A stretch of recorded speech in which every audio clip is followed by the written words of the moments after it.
Bonjour à toutes et à tous, j'espère que vous allez bien. Cet audio concerne le thème de la pratique spirituelle. Qu'est-ce qu'une pratique spirituelle ? Comme son nom l'indique, il s'agit tout simplement d'avoir une habitude et des exercices sur le thème de la spiritualité, donc pour entraîner notre esprit.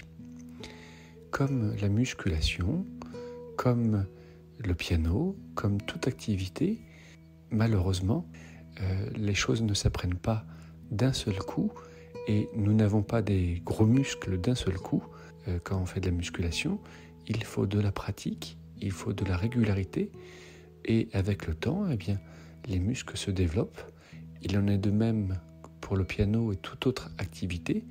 En fin de compte, il faut faire ses gammes, il faut pratiquer, il faut avoir une régularité pour que petit à petit, la facilité s'installe et une amélioration dans la pratique se réalise. Il en est de même pour les exercices dits spirituels, donc les exercices qui concernent notre esprit. On peut faire référence à de nombreux types d'exercices. Ça peut être des exercices de concentration, de relaxation, de bien-être, de présence à soi-même, des mantras, des chants, des prières, de différents types d'exercices. Effectivement, c'est la pratique et la régularité qui vont petit à petit s'installer en nous, prendre plus de force et de poids en nous, et donc bien évidemment, comme un fruit, comme une graine que l'on plante, qui avec le temps vont grandir et avoir ses fruits.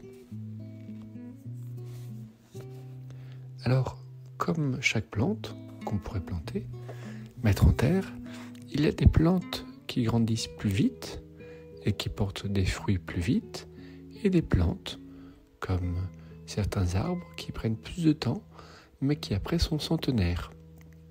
Il en est pareil avec les exercices que nous allons réaliser. Certains auront des fruits un peu plus vite, on sentira les bienfaits un peu plus vite, et d'autres un peu plus lentement. Il arrive même très souvent qu'on fasse des pratiques spirituelles et que, pour le moment, on ne se rende pas compte des effets de façon notable. Mais certains événements de la journée ou de la vie nous permettront de nous rendre compte que, oui, effectivement, j'ai une amélioration, je sens que ces exercices portent leurs fruits. Alors, pourquoi faire une pratique spirituelle, une sadhana ? Alors, bien évidemment, la réponse peut être multiple. Je dirais que notre esprit, qui en s'incarnant dans la matière, donc avec le poids de la matière, vous savez que tout est vibration, il y a des vibrations plus rapides, des vibrations plus lentes. Plus on va dans la matière, plus la vibration est un peu plus lente. Et l'esprit s'incarne dans la matière, au bout d'un certain moment, des années, des milliers d'années, en fin de compte, s'habitue à cette matière et oublie, je dirais, s'endort un petit peu.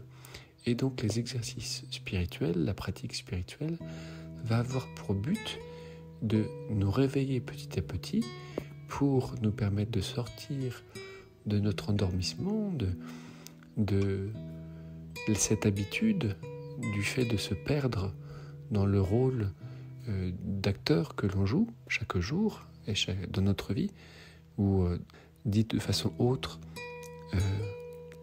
on oublie qu'au-delà des plaisirs quotidiens, au-delà de notre vie du travail, au-delà des amitiés que l'on peut installer et vivre, en fin de compte, notre être et notre âme, derrière tout cela, est venu expérimenter, est venu grandir, est venu s'enrichir. Notre âme est venue pour être polie, dans le sens polir, donc justement s'améliorer. Et c'est justement dans ce sens que la pratique spirituelle va nous aider à nous améliorer, pour essayer justement d'être moins affectés par nos émotions quotidiennes, moins affectés par des pensées répétitives qui peuvent être pesantes éventuellement, et justement à l'inverse, créer une dynamique, un bien-être intérieur, une force intérieure, une souplesse intérieure pour être plus adaptable, pour être plus fort, plus grand, plus aimant, toutes les qualités que vous souhaitez définir. Mais justement, c'est pour définir plus de force, plus de présence intérieure. Alors tel est le but de la sadhana, donc comme je disais le terme sanskrit, ou la pratique spirituelle, les exercices spirituels. En d'autres termes et en résumé, le but est d'incarner le plus possible les qualités et les spécificités de notre âme, de notre être. Si vous voulez, c'est comme incarner de plus en plus qui nous sommes. Alors, comme chaque chose, il est important d'avoir une certaine régularité. Pourquoi ? Parce que dans cette régularité, notre inconscient va s'habituer à avoir une certaine pratique, à avoir des exercices, à avoir un moment pour soi. Donc il est important, j'allais dire, de définir des périodes dans lesquelles on va prendre soin de soi, on va essayer de faire des petits exercices, des chants, des prières, comme je dis, mais la régularité est importante. On va une fois par semaine au cours de piano, au cours de judo ou autre, ou 2 fois par semaine. C'est pareil, il est nécessaire d'avoir une certaine régularité. Alors bien évidemment, si il y a des fois où on n'a pas cette régularité, c'est pas grave. Le monde ne s'écroule pas, c'est pas grave. Par contre, il vaut mieux avoir une pratique un peu plus régulière et un peu moins grande, plutôt que par exemple faire une pratique uniquement 1 fois par mois d'1 heure. Il n'est pas forcément nécessaire d'être uniquement assis en tailleur pour faire ces exercices. Il y a différents types d'exercices. Le yoga, par exemple, eux, ont défini 8 branches d'activités, de possibles activités, on va dire, pour améliorer notre âme et être de plus en plus en union avec soi-même et l'univers.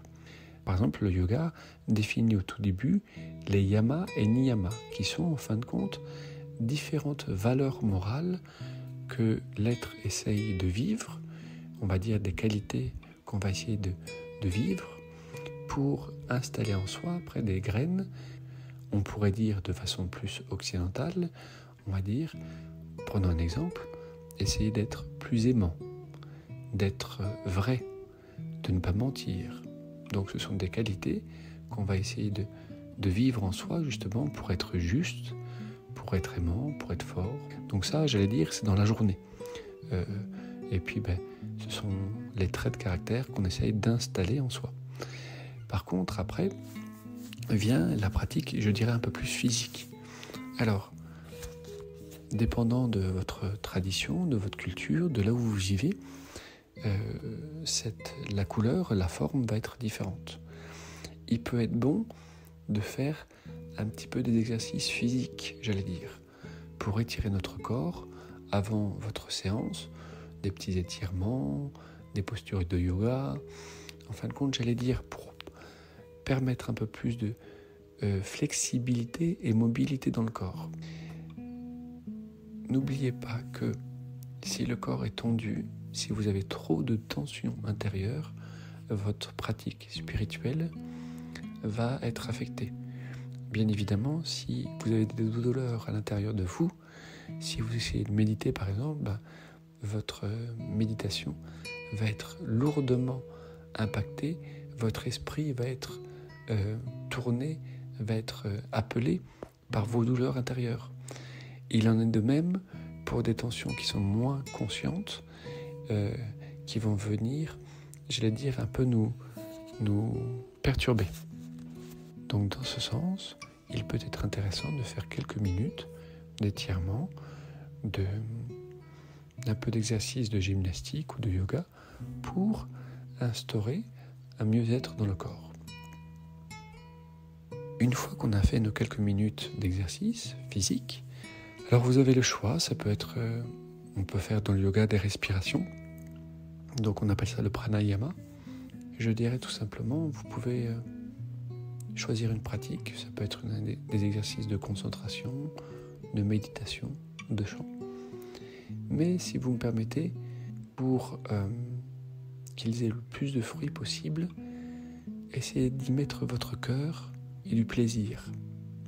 Si on fait les choses de façon mécanique, par exemple si on fait un chant, une prière, un mantra, mais si on le fait de façon mécanique, en fin de compte, ça sera juste répéter des paroles sans y mettre d'intention, sans y mettre de cœur. Et si vous me permettez, on aura lu un livre sans se rendre compte de ce qu'on a lu. L'important, justement, c'est d'être présent à soi-même, y mettre son cœur, y mettre sa présence, mettre notre intention, justement pour le vivre le plus possible et être marqué par ce que l'on fait. Une pratique que j'inviterai au début à faire est tout simplement d'essayer d'être un peu plus présent à soi-même. Alors, cette pratique, je dirais, si possible, il serait bon que ça soit 10 minutes, 15 minutes, et puis après un petit peu plus, peut-être 20 minutes. Je pense qu'il faut une certaine durée minimum, je dirais, pour qu'il y ait un petit peu une sorte de déclic intérieur. Pour ma part, je pense que c'est après 20 minutes. Mais, encore une fois, au début, on fait nos gammes, on fait A, B, C, D, E, F. On commence, donc, si vous n'avez jamais fait de pratique, commencez par 10 minutes, puis après 15 minutes, et après 20 minutes, une fois que l'aisance se sera installée. Donc, la recommandation que je disais, c'est être présent à soi-même. Dans cette pratique de 20 minutes, ou de 15 minutes, ou de 10 minutes sinon, vous pouvez tout simplement vous asseoir en tailleur ou sur une chaise, le dos droit si possible, fermer les yeux, mettre les paumes sur les jambes et puis observer votre respiration durant quelques minutes. Juste être présent, observer l'air qui rentre et qui sort, observer les poumons qui se gonflent. On ne va pas faire la pratique ensemble, mais ce sont des grandes lignes, on va dire. Observez aussi le ventre qui bouge. Et puis une fois que vous commencez à prendre cette habitude d'observer votre respiration, je dirais d'étendre votre conscience à la présence de votre corps, aux sensations de votre corps. Donc, on peut commencer, là aussi, par exemple, à tous les points de contact avec le sol. Ça peut être vos pieds, ça peut être vos genoux, vos fesses, et de prendre plaisir à ce que l'on fait. Donc, juste être présent à soi-même, être là, observer pour être là. En faisant ceci, petit à petit, une habitude va s'installer, comme je disais, une présence va s'installer un peu plus en nous, une conscience va s'installer. Alors, chacun parfumera, je dirais, montrera sa pratique à sa façon. Il peut être bon aussi de varier.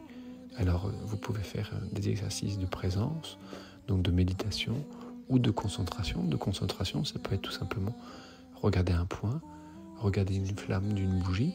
Et ces deux exercices permettent de libérer les pensées, d'être moins dans le mental. Et puis, il peut être aussi bon, si vous me permettez, soit dans cette pratique ou dans la journée, quand vous faites de la marche, notamment, quand vous allez dans un endroit à un autre, eh bien de compléter votre pratique de la journée en faisant des chants que vous dédiez par exemple à l'humanité, vous dédiez à l'homme pour que chacun ouvre un peu plus son cœur, chacun soit un peu plus aimant, soit un peu plus présent, respectueux ou quel que soit. Mais vous voyez, je pense qu'il est bon de faire un travail pour soi, on va dire, le matin ou le soir. Alors pour ma part, je préfère le matin, parce que le soir, j'ai envie de dormir. Donc j'ai une partie de la pratique pour moi, et j'ai une partie de ma pratique aussi pour la planète. Et puis quand je marche, eh bien j'essaie de rendre mon temps constructif, au lieu de regarder à droite à gauche, ou même regarder mon téléphone. Eh bien, quand je marche, je récite des prières ou des mantras, justement que je dédie avec le plus possible de présence et de cœur pour l'offrir donc à l'humanité. J'ai eu la chance de voir un swami, donc un prêtre en Inde, et d'être présent à côté de lui. Et ce swami, je me suis rendu compte qu'il utilisait chaque instant, mais chaque seconde, non pas pour rêvasser, mais chaque instant était utilisé et tourné vers Dieu. Chaque instant était utilisé. Et je me suis dit, mais tiens, mais il a raison. En fin de compte, quand on marche, quand on a du temps libre, eh bien, nous devrions tourner notre pensée, notre action, si l'on peut, vers quelque chose de constructif, que ce soit pour nous, soit pour l'humanité. Alors, on commence toujours par soi, si vous me permettez, et après, une fois qu'on sent qu'il y a un peu plus d'assises intérieures, bien évidemment, on va se rendre compte qu'on a un appel aussi pour l'humanité et les autres. Mais, comme on dit, charité bien ordonnée commence par soi-même. Eh bien, il faut d'abord créer un peu plus d'équilibre en soi pour que cet équilibre, après, transpire et soit mieux, plus efficace pour les autres. Autre point aussi, pensez que la pratique spirituelle, les exercices spirituels sont comme des graines que l'on met dans la terre. Si je mets des graines d'orange, je vais avoir un oranger. Si je mets des graines de citron, je vais avoir un citronnier. Donc, pensez que le choix des exercices que vous allez réaliser vous amènera à des directions différentes. Par exemple, pour ma part, il y a eu des époques, où il y a encore toujours des époques, des fois où je suis un peu trop dans le mental. Qu'est-ce que je fais ? Je fais des exercices, comme j'exprimais tout à l'heure, de concentration, où je regarde un point. Ça fait depuis quelques années que je fais des pratiques, donc pour ma part, je regarde le point une demi-heure, 45 minutes ou autre. Donc, en fonction de ce que vous voulez, choisissez l'exercice qui sera adéquat. Donc, je disais, il peut y avoir des exercices de concentration qui vont vous permettre d'être le plus présent à vous-même, à ce que vous faites, et donc vous libérer, j'allais dire, du poids et des préoccupations du mental, de ces pensées, vous savez, on ferme les yeux, puis tiens, il va falloir que je fasse ça, il va falloir que je fasse ça. Donc, ça peut être des exercices de concentration qui, eux, vont vous permettre de vous libérer le mental, entre guillemets. Ça peut être aussi de la relaxation, tout simplement. De la relaxation qui vous permet de vous détendre intérieurement, de vous relâcher. Et puis, il y a bien évidemment la méditation. Alors, il y a 50 000 types de méditation. Encore une fois, tout dépend de ce que vous voulez. Ça peut être une question de présence intérieure, être présent à soi-même, apprendre à essayer de se libérer, de calmer un peu le mental. Donc, ça peut être en prêtant exercice, en prêtant attention sur notre respiration. Pour ma part, j'aime aussi essayer de développer mon cœur. Alors pas mon cœur physique, bien évidemment, mais la qualité d'être aimant. Alors ça peut être des exercices où, par exemple, vous imaginez le soleil à l'intérieur de vous, de votre thorax, et puis vous laissez ce soleil prendre plus de place et briller. Donc pour briller sur l'univers et sur toute personne. Donc vous voyez, vous pouvez même, j'allais dire, inventer les exercices. L'important, c'est de le vivre et vous verrez que ça développe des qualités à l'intérieur de soi. Donc il y a aussi, je disais, les méditations en elles-mêmes, il y a les prières, il y a les chants. Voilà, il y a différentes gammes que vous pouvez réaliser, soit au même moment, soit différents moments de la journée. Pour finir, je dirais que, encore une fois, l'important est d'y mettre son cœur. Vous pouvez passer 1 heure en méditant, mais si on médite et puis on n'est pas présent, on est ailleurs. Si pendant 1 heure je regarde un point et je rêvasse, entre vous et moi, j'aurais passé 1 heure à m'endormir. Si par contre je passe 5 minutes à être réellement présent, à regarder par exemple un point, et puis juste être présent en moi-même, être présent dans mon corps, regarder le point de façon détendue, par exemple, eh bien j'aurais passé 5 minutes de concentration optimisée. Voilà. Donc, essayez de définir des journées ou une journée ou des horaires et de vous y tenir. Essayez aussi de définir un endroit. Ça vous permet inconsciemment d'avoir vos repères. Et puis, une fois que vous aurez vos repères, vous aurez votre habitude, ce qui est important au début. Et puis, vous verrez, vous aurez votre confort et votre plaisir. Et puis, pour finir, comme je disais, si vous ne la faites pas une fois ou deux, ou certaines périodes, ou même pendant les vacances, c'est pas grave, c'est pas la fin du monde. Faut le vivre avec détachement et plaisir. Voilà cet audio qui aura pris beaucoup de temps finalement sur la pratique spirituelle. Encore une fois, il peut y avoir 50 000 tournures. Ça peut être aussi, par exemple, se connecter à des saints ou des personnes qui sont pour nous aspirantes et qui élèvent notre âme. Je vous souhaite une bonne pratique.